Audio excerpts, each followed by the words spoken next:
ceremony. So I'm glad to see you all here. It's a very good audience we have today and group of participants, so I'm excited.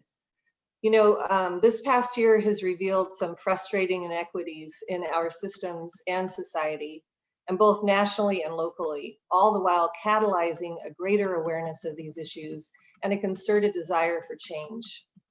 This is a historic moment for Bellevue. We're at a time in the evolution of our Diversity Advantage initiative where we can host a program like this and share our lessons learned.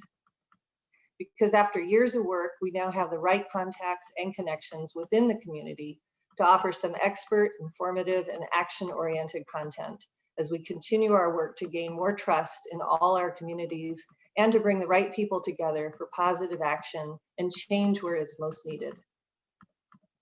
I've heard incredible feedback from the people who've participated in our earlier Diversity Advantage programs, and I'm excited to expand our scope and open it up to all. So I'm very pleased to welcome you today to this event. The arc of the summit explores the history, progress, and vision of diversity work at the City of Bellevue, but also the work in all our communities and in your own organizations. Today, we'll hear a little bit about the City of Bellevue's Diversity Advantage initiative and participate in one of 5 sessions around themes of racial equity surrounding our community, workforce, and our individual and collective responsibilities in the work of equity and inclusion. My council colleagues will talk more about the progress and vision pieces, but I want to spend just a moment on history. The city's work in diversity goes back decades, but as many of you know, it was 6 years ago that the council approved Bellevue's first formal diversity plan, the Diversity Advantage Initiative. I was on the council during that time, and I can remember the sheer amount of work and will it took to craft a 60-point plan that would guide our work in this area and get the program off the ground, but we did it. That plan is built around a core belief, and it's part of our council vision statement, that diversity is our strength, and diversity in our city and workforce gives us an edge in achieving our goals, both as an organization and as a community. 6 years later, we have a lot more work to do, and we are looking forward to the continued opportunities for growth and learning. But we also have a lot to report that will help us to capitalize on our diversity advantage. So I'll now turn it over to my esteemed colleague, Councilmember Jeremy Barksdale, to talk for a few minutes on our progress so far. Councilmember Barksdale. Thank you, Mayor, and hello to everyone. It's so good to see all of you today.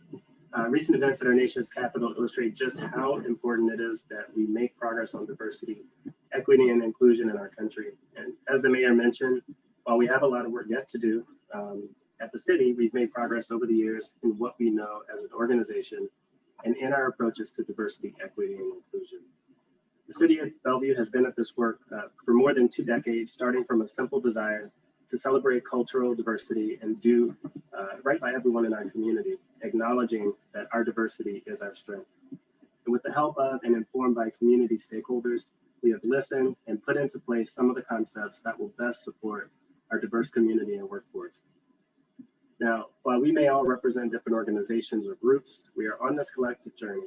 No matter where each of us are in our understanding of diversity, equity, and inclusion, as a community member, a business leader, youth leader, or council member, there's always room for progress.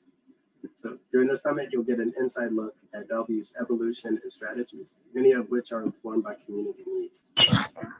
Hopefully you or your organization will benefit from our lessons learned, get the tools, and make connections to help you on your journey.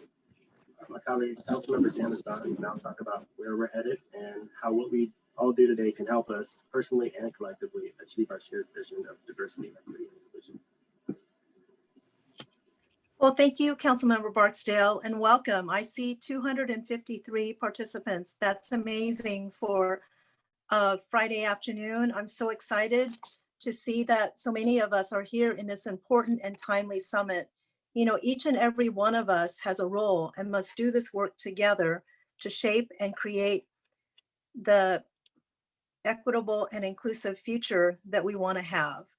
I wish we could be in person like in past years, and yet I appreciate the fact that staff have been able to put the summit together virtually and with the breakout sessions that we'll be able to have some meaningful learning and conversation and a way to engage, connect, and learn even in this current socially distanced environment.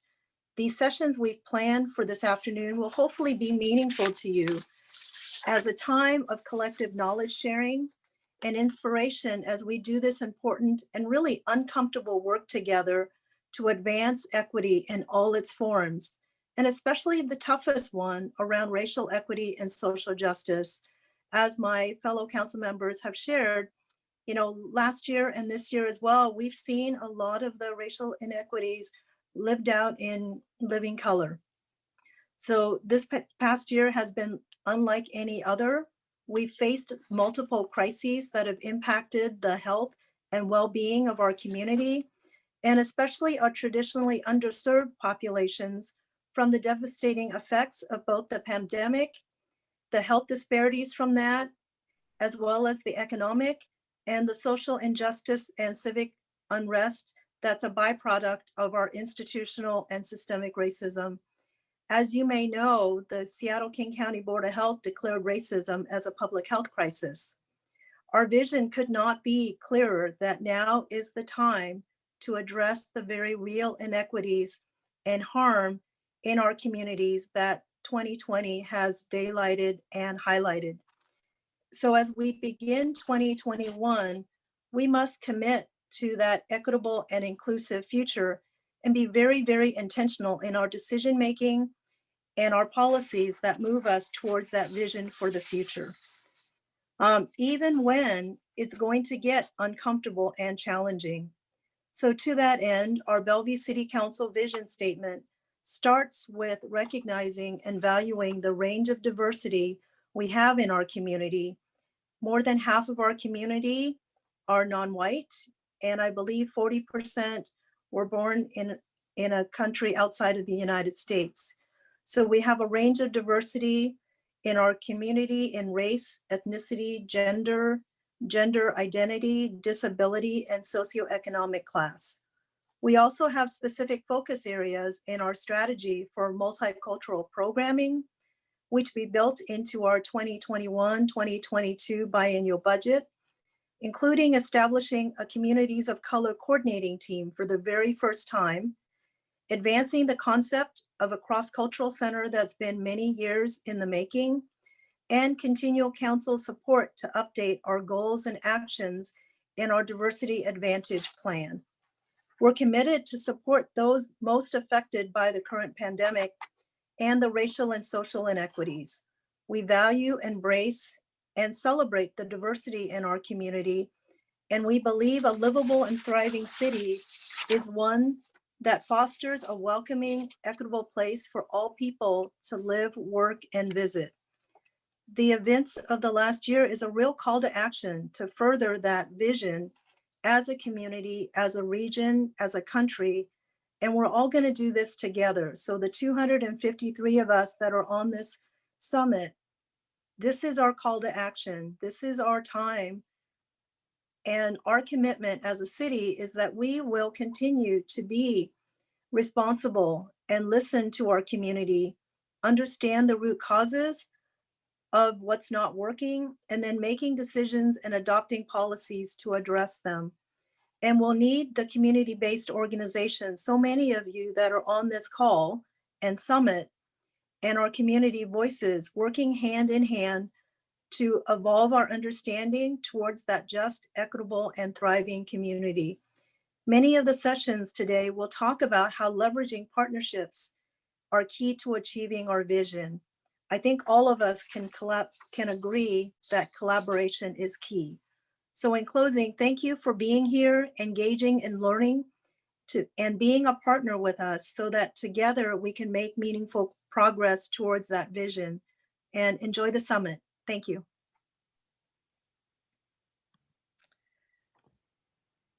Thank you, council members, for those words.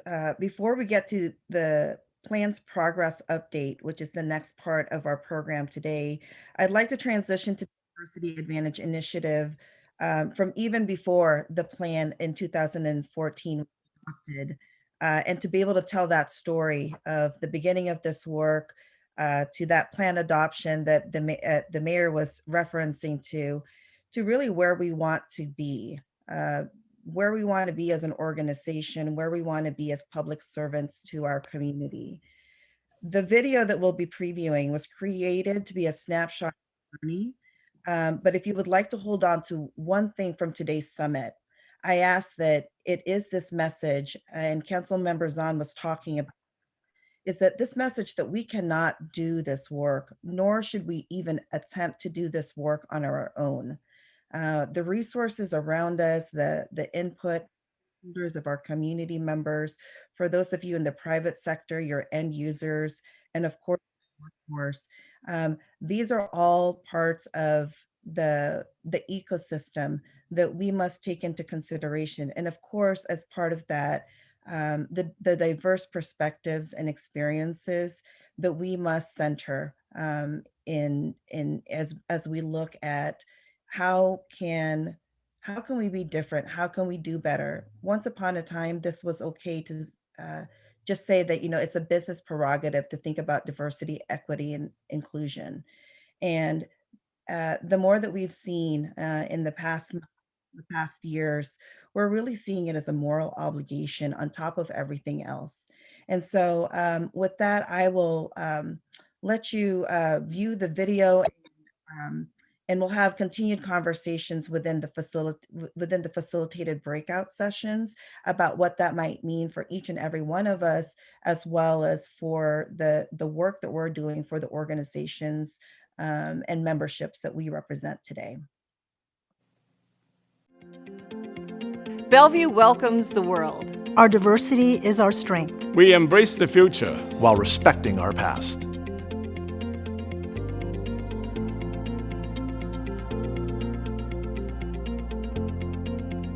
Diversity in Bellevue means to me that we have all our community involved at every level. That we apply an equity lens to the decisions that we make. It's understanding and recognizing every individual's uniqueness. People value the same things. They value a good education and a safe place for their kids, a healthy environment, and a great economy. That regardless of your history, your background, what you like to eat for dinner every night, what kind of music you love, you're welcome in Bellevue and you feel at home here. These diverse perspectives enrich our overall community throughout our neighborhoods, businesses, arts organizations, and nonprofit groups. We have a lot to offer. This is largely because of our rich diversity and our commitment to supporting diversity at all levels in the city.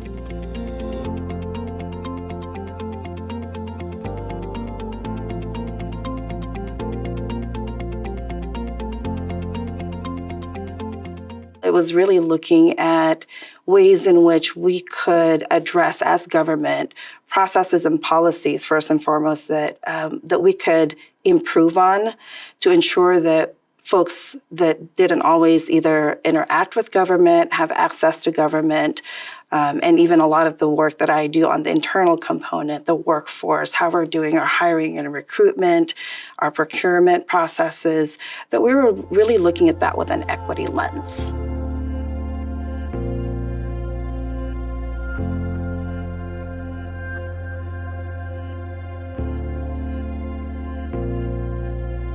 When I first started working here in 1994, the city, there was a feeling of like, well, what do we just have to do? Let's check the box, translate things into different languages. Let's just have one 45-minute luncheon speaker who talks about the value of diversity.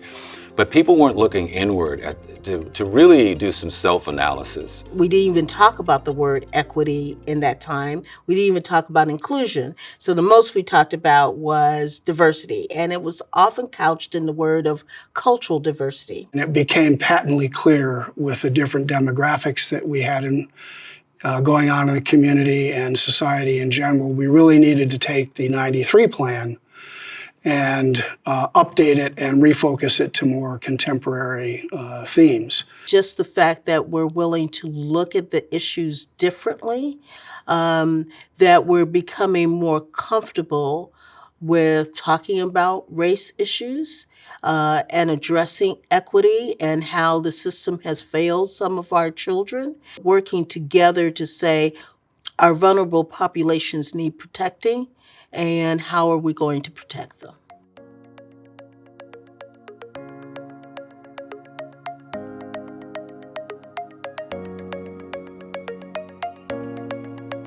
We have a motion. It's been seconded.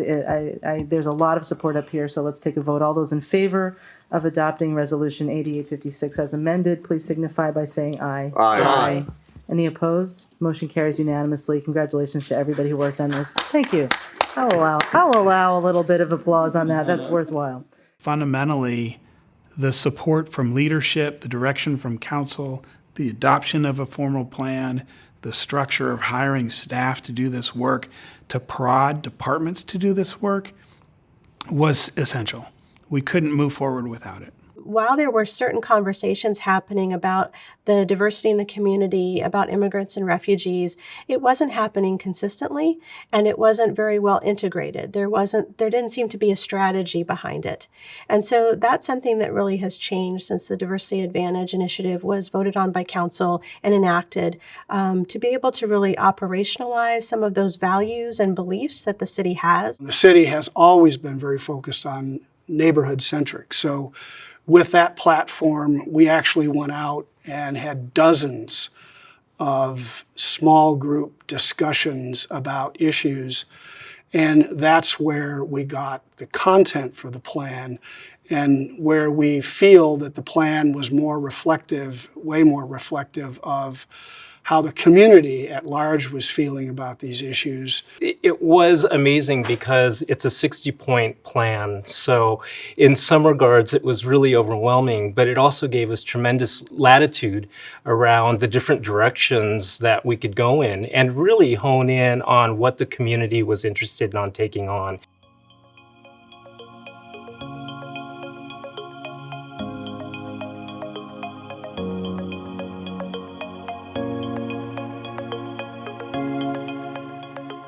The Diversity Advantage work does not sit within 3 individuals, and it is a celebration of the efforts across the organization, the partnerships and collaborations with community partners, because our role for the most part really is to serve as catalysts in this work. There's no department in charge of diversity. We're all in charge of diversity. We decided that we really needed to have this topic infused throughout the city. Trainings around cultural competency, trainings around race and social justice, especially focusing on things like implicit bias, so we all could recognize what our biases were, especially related to maybe differences of people that we served in the community. I think the best way to hear our marginalized communities is really about gaining their trust and finding who some of the key players are that can have inroads into the folks that are part of that community. No one entity in our community can hold all that's needed for everyone to thrive. It's not just city government's responsibility. It's not just nonprofits or faith communities or volunteers or the police. It really takes this coordinated effort. Everyone has a part of that puzzle. Everyone has a role to play.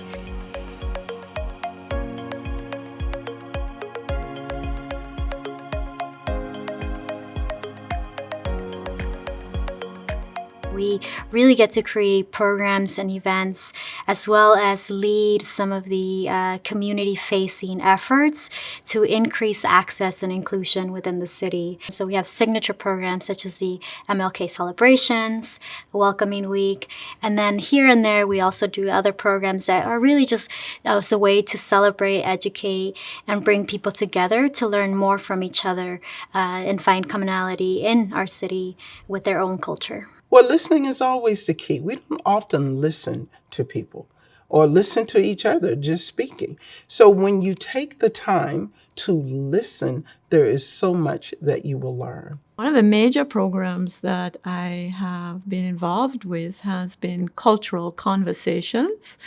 I gave people an introduction to what it was like for me being blind and how my life goes and the things I do and where I've traveled to and how I work with my dog and, things like that. And I think it was an eye-opener for many people. By sharing your experiences, you learn so much from other people. It's encouraged me to rethink things that I've often, perceived or just assumed in the past. So when I'm looking at any particular project now, I will look at it with my own lens first, and then I'll try on these other lenses. We get to make changes every single day in local government to affect the community, right? So whether it is increasing access for people with disabilities, to starting conversations about race and equity through different conversations or summits that we host and sponsor. People with disabilities feeling heard and seen.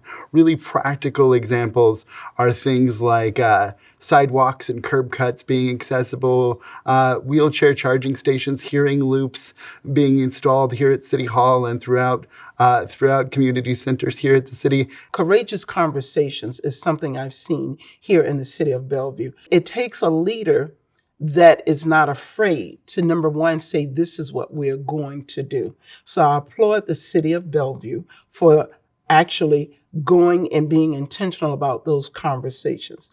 Number two, what do you learn from those conversations? Those conversations sometimes can start out wrapped around fear, but what you can receive from those conversations are very valuable. I'm really hopeful about what Bellevue can continue to do around making sure that all residents and all people who live and work here have the capacity to address the fears that they have with trusted community members and people in the city, and also be able to feel supported in their life goals and have the quality of life that everyone truly deserves. I would like Bellevue to be seen as a city that looks straightforward at its problems and said, we will resolve them. What the city was able to do is it really created a platform to express that voice for underrepresented populations in the community.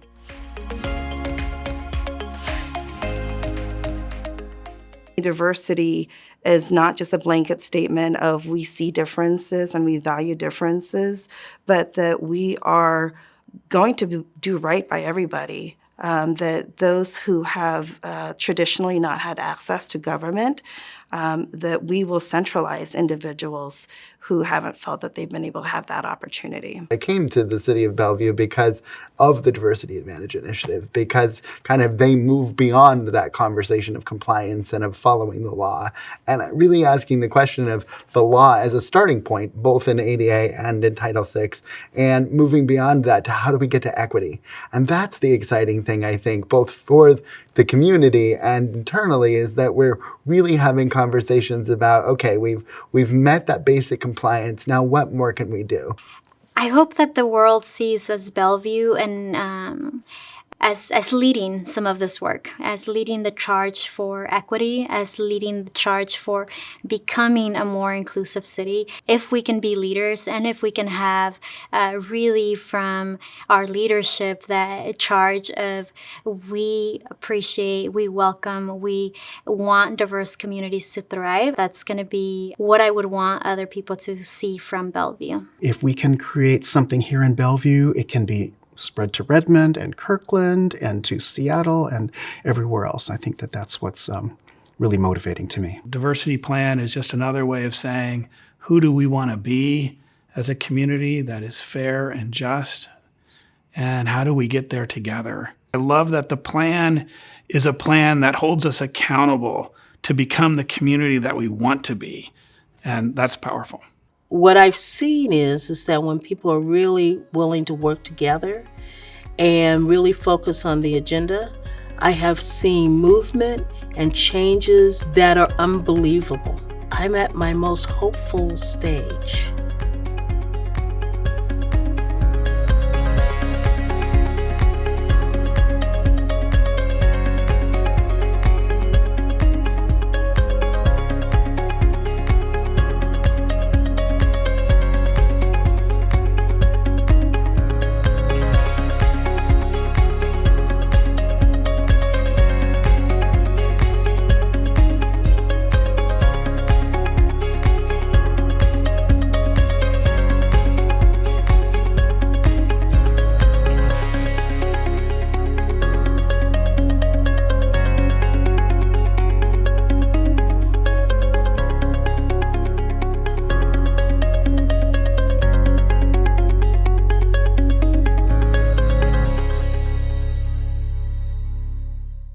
time, I'd like to introduce the heart of the Diversity Advantage program, my two dear colleagues, Yuriana Garcia-Tejas, Diversity Outreach and Engagement Administrator, and Blaine Anson, our ADA and Title VI of the Civil Rights Act Administrator.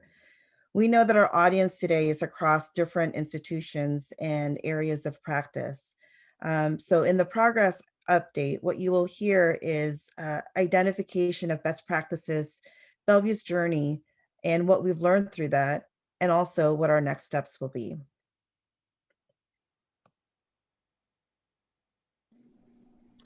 Thank you, Elaine. I appreciate it.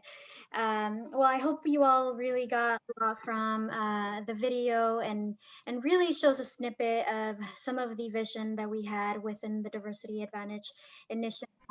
As Elaine mentioned, my name is Yuriana Garcia-Tejas. I am the Diversity Outreach and Engagement Administrator. And I really believe that as public servants, we are charged to serve all those in our community and offer the opportunity for everyone to participate in civic life. Black, Indigenous, and communities of color have traditionally been disenfranchised and often discouraged from participating in government. As mentioned earlier in the video, while the team leads and guides the Diversity Advantage initiative, the goal is diversity, equity, and inclusion to be part of our organization as a whole.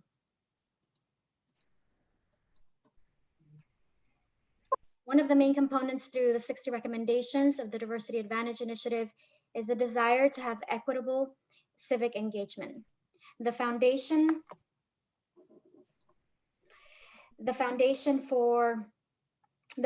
for inclusive outreach and authentic engagement with an equity lens is not a one-size-fits-all.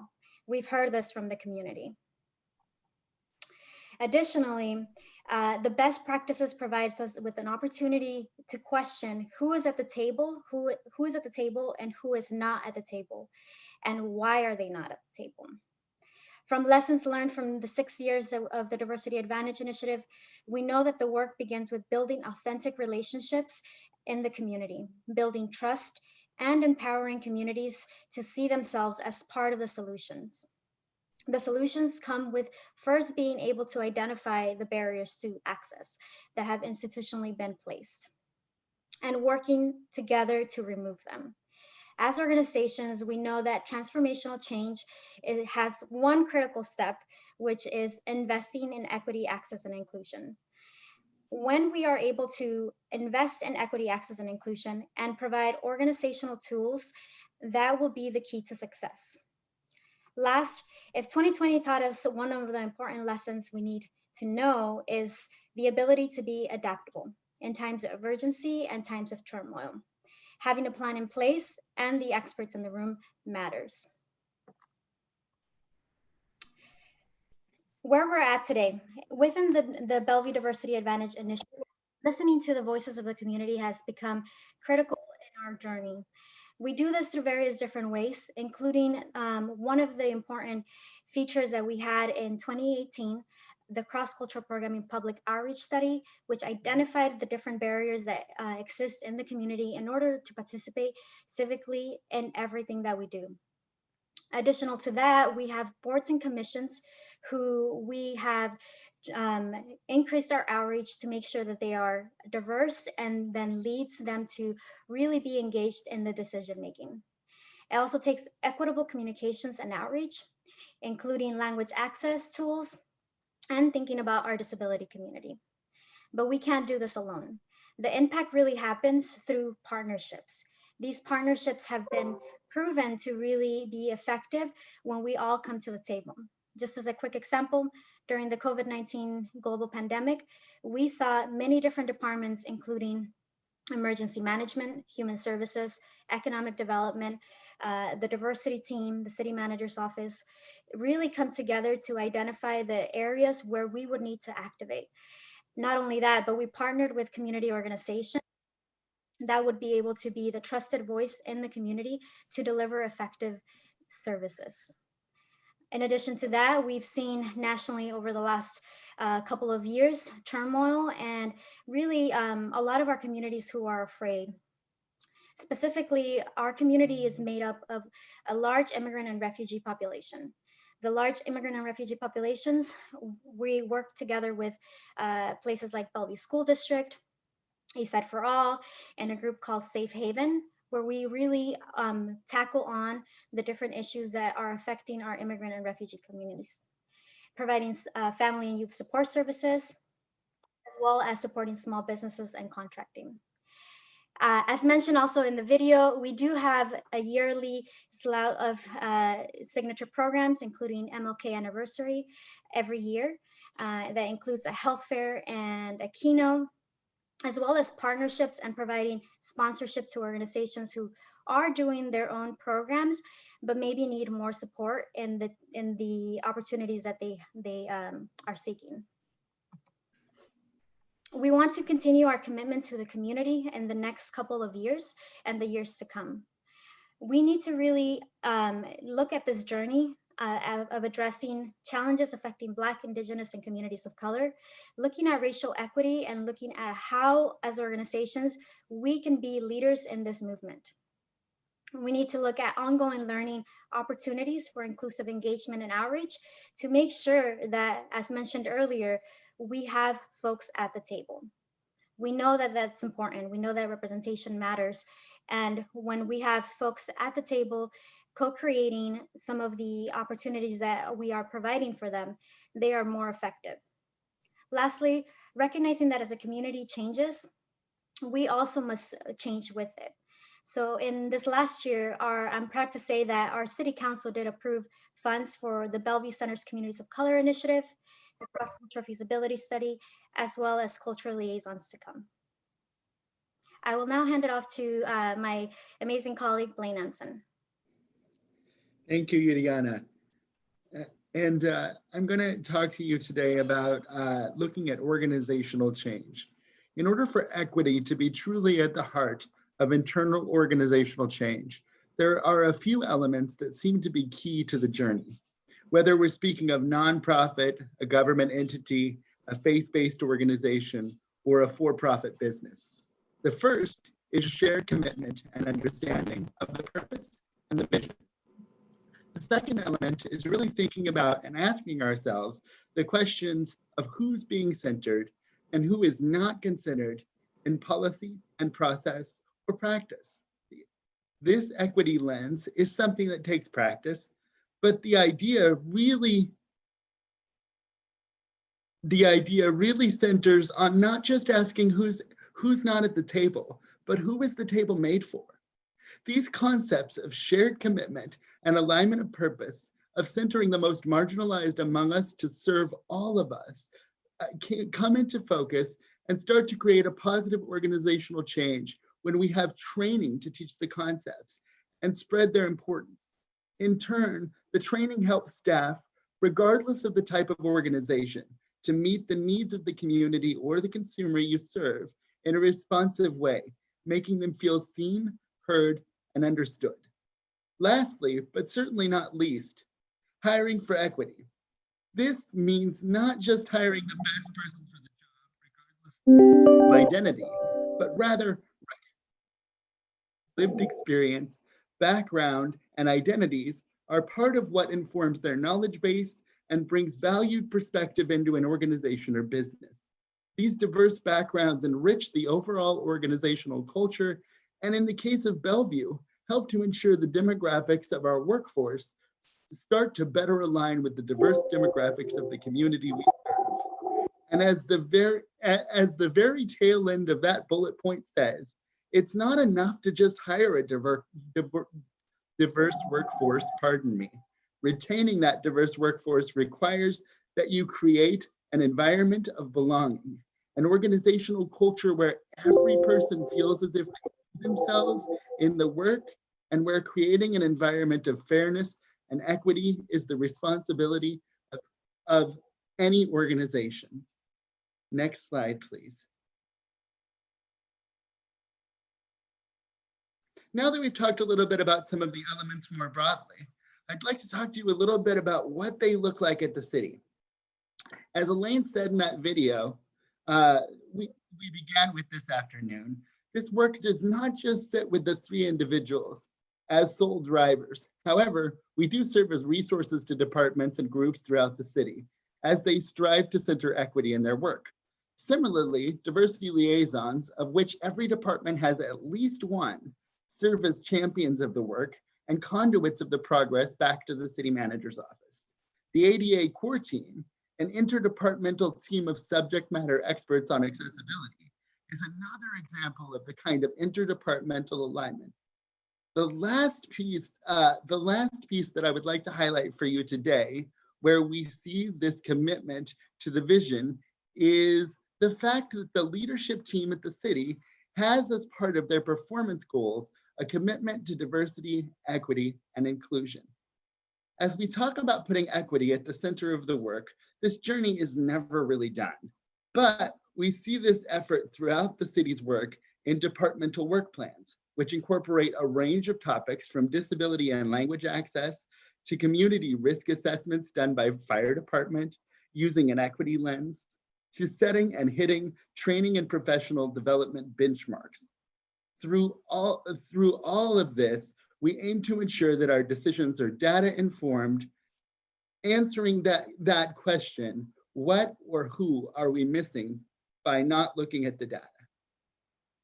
As we move into the concept that an equitable organization is one that is learning, this has been something that has been ever evolving over the last 6 years. From cultural competence foundations training, which nearly every employee has attended, to implicit bias for hiring managers, from fundamentals of Title VI of the Civil Rights Act, courageous conversations on race, the city has worked to adapt our training as needs have changed and current events has demanded. There's always more to learn, but we are well on our way. As we think about a culture of belonging, I bring us back to the ideas mentioned prior. When an organization takes responsibility for ensuring fairness and equity for its staff, community, and customers, everyone is able to thrive. This is why the work of the Diversity Talent Hiring Initiative, part of the Diversity Advantage Initiative, remains so critical. Ensuring that there is equity in hiring processes, both for employees and contractors, has begun through the Procurement Diversity and Diversity Inclusion Plan and the implicit bias for hiring training. People with intellectual and developmental disabilities are hired through the Supported Employment Program. Yet, even with all of these efforts, we know that our numbers still do not match that of the community we serve by any measure. Still, there's more work to do. Hiring a diverse workforce is only the first step. Ensuring that that diverse workforce feels they can thrive is the next. The employee resource groups made up of employees of Bellevue for Racial and Cultural Equity, the Rainbow Alliance for Diversity, and the Disability Resource Team help to provide that. Not just through a place to find like-minded space, but through the ways in which they advocate and educate the organization, from raising the pride flag, through the storyboards and the concourse, helping us to better understand lives of people who may be different from our own, through the educational programming on mental wellness for employees.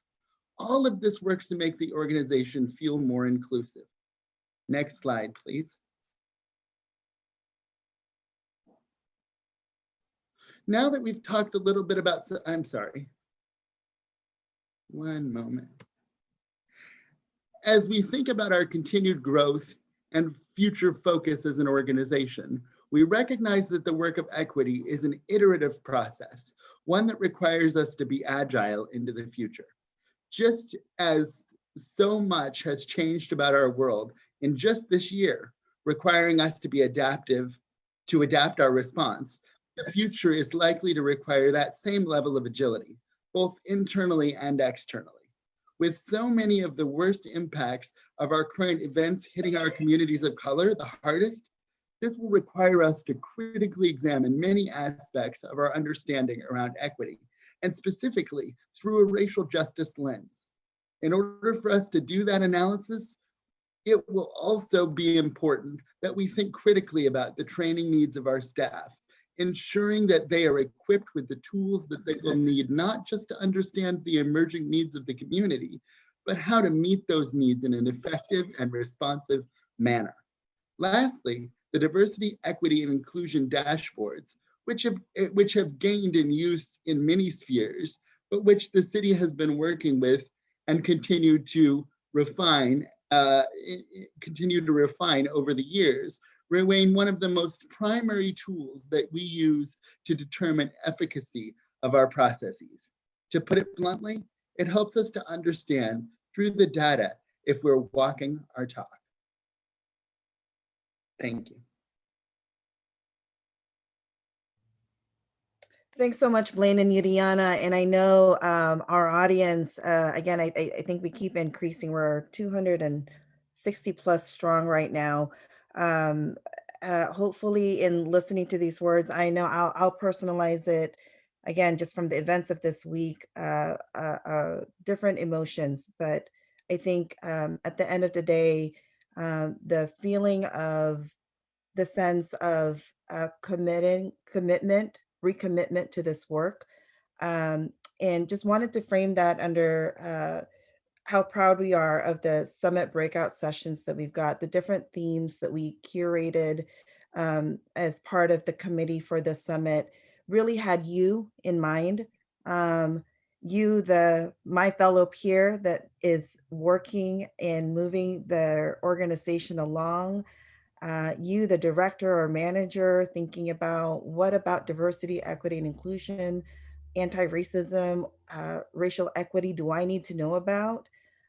So whether you're an elected official, you're a decision maker, or maybe you've really been feeling some of the brunt of the realities of, what happens in the data in the workforce, what happens out in on a national level, and how that might affect our fellow colleagues. Perhaps it's affected you.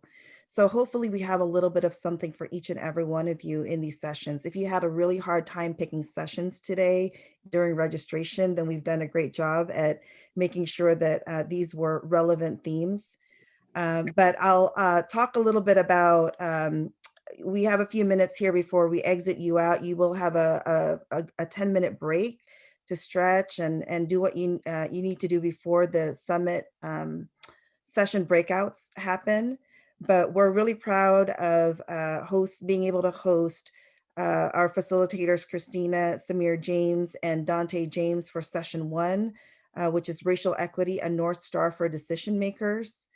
Session 2 will have Mark Manuel and artist Ann Jess, who will be working with you in creating a vision for your community and for our community. And sessions 3, if you go to the next slide, we will have universal design and outreach and engagement for BIPOC communities, which was also a very popular one with Dr. Marisa Herrera. And session 4, very relevant to resources that we might all be looking for. So whether you pertain to the BIPOC community or you are an ally, responding to race-related trauma is one that we've had a lot of questions on. And so Zanilda Z. Ogaro will be facilitating that in session 4. And equally important and relevant is session 5, A Facilitator's Guide to Racially Equitable Group Norms by Dr. Castro Hill. We will also, just so you know, be recording sessions 1, 2, and 3. 4 and 5 will not be recorded, but the recorded sessions we'll post that after the summit. Yudiana, you want to talk about the Zoom links? Yes, of course. So as mentioned, we will have a 10-minute break. The breakout sessions are a total of 75 minutes, including Q&A. Each of your sessions will have a moderator, and they will announce themselves at the very beginning, so you'll know who they are if there's any tech issues. We have session 1, 2, and 4 who will stay here in the main Zoom. Session 3 and 5. So if you registered, and you should have received an email with the session that you registered for. So, if you have any issues, feel free to send me a private message. and I will get you to the room that you need to be. But as mentioned, session 3 and 5, there's going to be a link in the chat, and you will join that. It is a separate room, as requested for breakout rooms. After the session is complete, you will return to the main room for the closing and some networking that we'll do here via Zoom. So let's see. So now we'll go into our 10-minute break. During this 10-minute break, remember, you will be put in your session. If you are in room or session 1, 2, and 4, you will be put in your session automatically. Session 3 and 5, Blaine will be posting the link in the chat shortly. Please go on to your session there. For anyone who's on the phone, I am available for support. So with that said, please take a 10-minute break, and we'll see you in your session shortly. Thank you.